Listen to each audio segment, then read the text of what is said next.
झुमकी सोने की बनवा देना तो छोड़ जाऊंगी, झुमकी सोने की बनवा देना तो छोड़ जाऊंगी।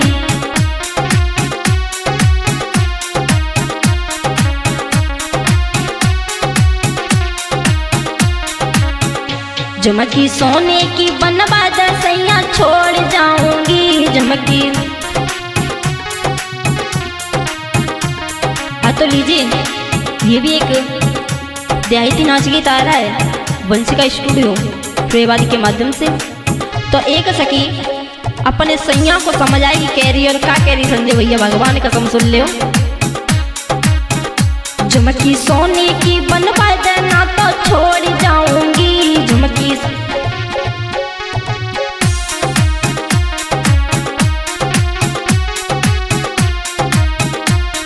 और क्या कह रही, जो मेरा ससुराल लड़े लड़ाई,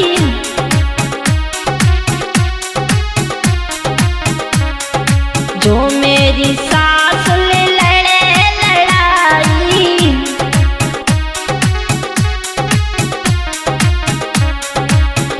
झुमकी सोने की बनवा दे सासुल झेल जाऊंगी, झुमकी सोने की बनवा दे सासुल झेल जाऊंगी।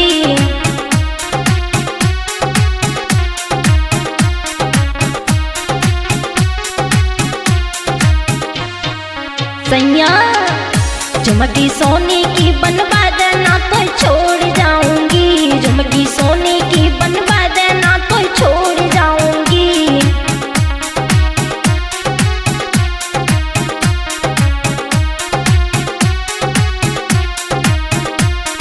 और का करी भगवान कसम सुन ले, जो मेरा जेठा लड़े लड़ाई,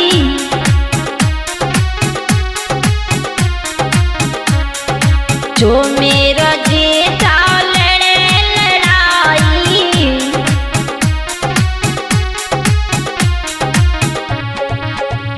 सैया जेठनिया को तो मैं देखो झेल जाऊंगी, सैया जेठनिया को देखो है मैं झेल जाऊंगी। झुमकी सोने की बनवा देना तो छोड़ जाऊंगी।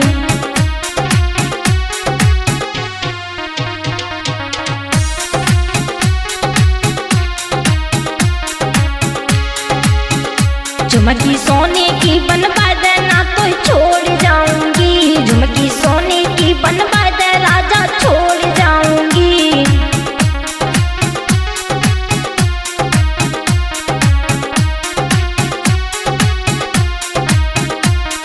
और बोली सुन ले, जो मेरा देवर लड़े लड़ाई,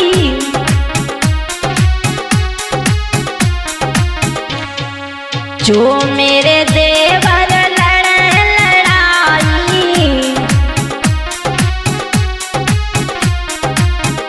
सिया झुमकी सोने की बनवा दे तेरे, झुमकी सोने की बनवा दे सबको झेल जाऊंगी, झुमकी सोने की बनवा दे मैं तो झेल जाऊंगी।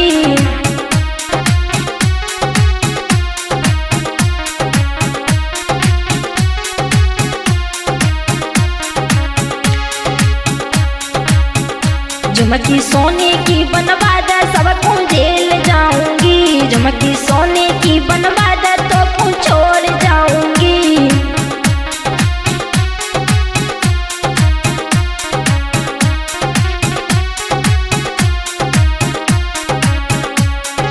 सुन ले,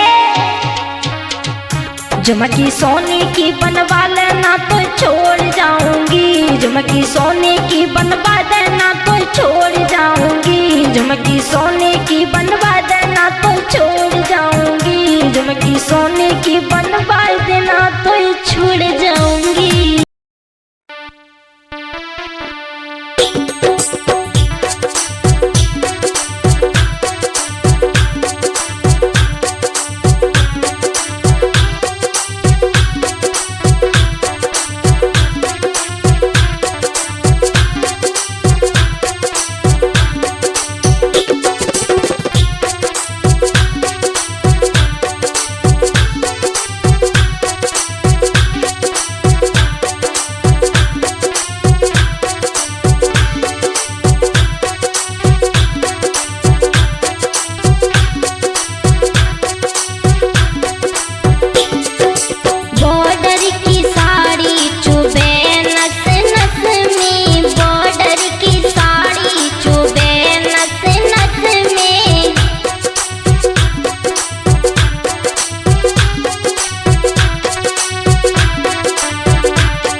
वंशिका स्टूडियो फुलवाड़ी के माध्यम से।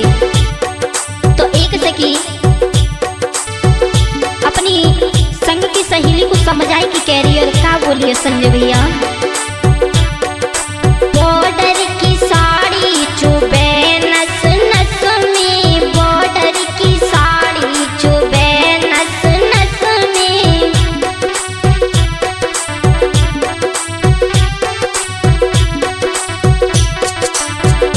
और सुन ले बहना, सास नाई घर में, ससुर नाई घर में।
तो लीजिए, ये भी एक देहाती नाच गीत आ रहा है बंसिका स्टूडियो फुलेवारी के माध्यम से।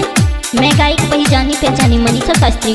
तो एक सखी अपनी पड़ोसन को समझाए कि बोली यार का कह रही संजय भैया, करेले की चटनी बनाई, हाँ करेले की चटनी बनाई, बलम जी को मीठी लगे, करेले की चटनी बनाई, बलम जी को मीठी लगे।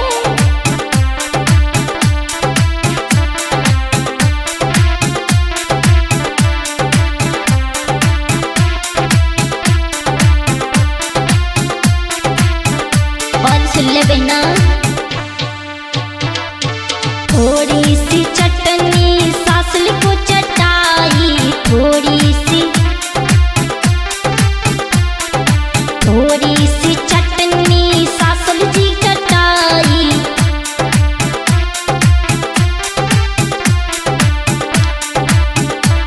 मोहल्ला में हल्ला मचाई, करेले की चटनी बनी, मोहल्ला में हल्ला मचाई, करेले की चटनी बनी।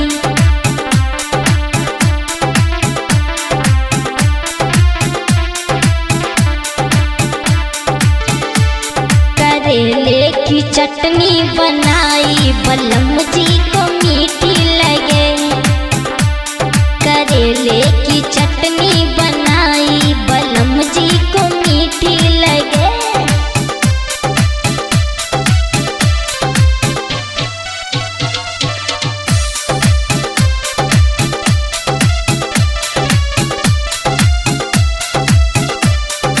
और सुन ले बहना, थोड़ी सी चटनी चटनी को चटाई,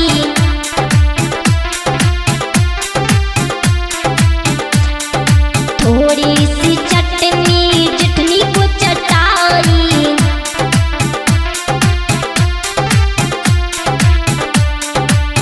जी चटनी से हो गई लड़ाई, करेले की चटनी बनी, चटनी से हो गई लड़ाई, करेले की चटनी बनी।